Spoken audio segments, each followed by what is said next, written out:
1 Samuel 24. David spares Saul's life. After Saul returned from pursuing the Philistines, he was told, "David is in the desert of En-Gedi." So Saul took 3,000 able young men from all Israel and set out to look for David and his men near the crags of the wild goats. He came to the sheep pens along the way, a cave was there, and Saul went in to relieve himself. David and his men were far back in the cave. The men said, "This is the day the Lord spoke of when he said, 'Be to you, I will give your enemy into your hands for you to deal with as you wish.'" Then David crept up unnoticed and cut off a corner of Saul's robe. Afterward, David was conscience-stricken for having cut off a corner of his robe. He said to his men, "The Lord forbid that I should do such a thing to my master, the Lord's anointed, or lay my hand on him, for he is the anointed of the Lord." With these words David sharply rebuked his men and did not allow them to attack Saul. And Saul left the cave and went his way. Then David went out of the cave and called out to Saul, "My lord the king." When Saul looked behind him, David bowed down and prostrated himself with his face to the ground.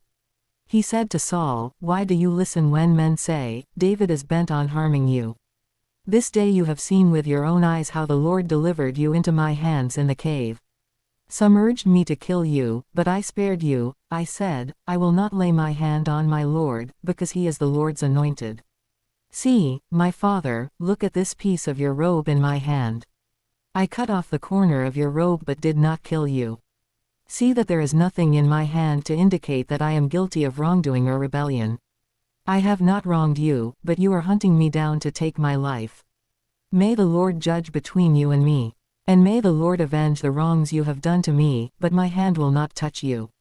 As the old saying goes, from evildoers come evil deeds, so my hand will not touch you. Against whom has the king of Israel come out?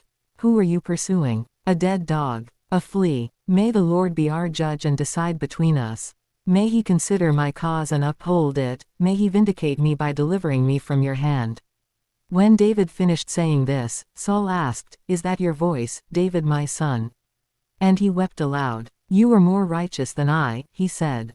"You have treated me well, but I have treated you badly. You have just now told me about the good you did to me. The Lord delivered me into your hands, but you did not kill me. When a man finds his enemy, does he let him get away unharmed? May the Lord reward you well for the way you treated me today. I know that you will surely be king and that the kingdom of Israel will be established in your hands.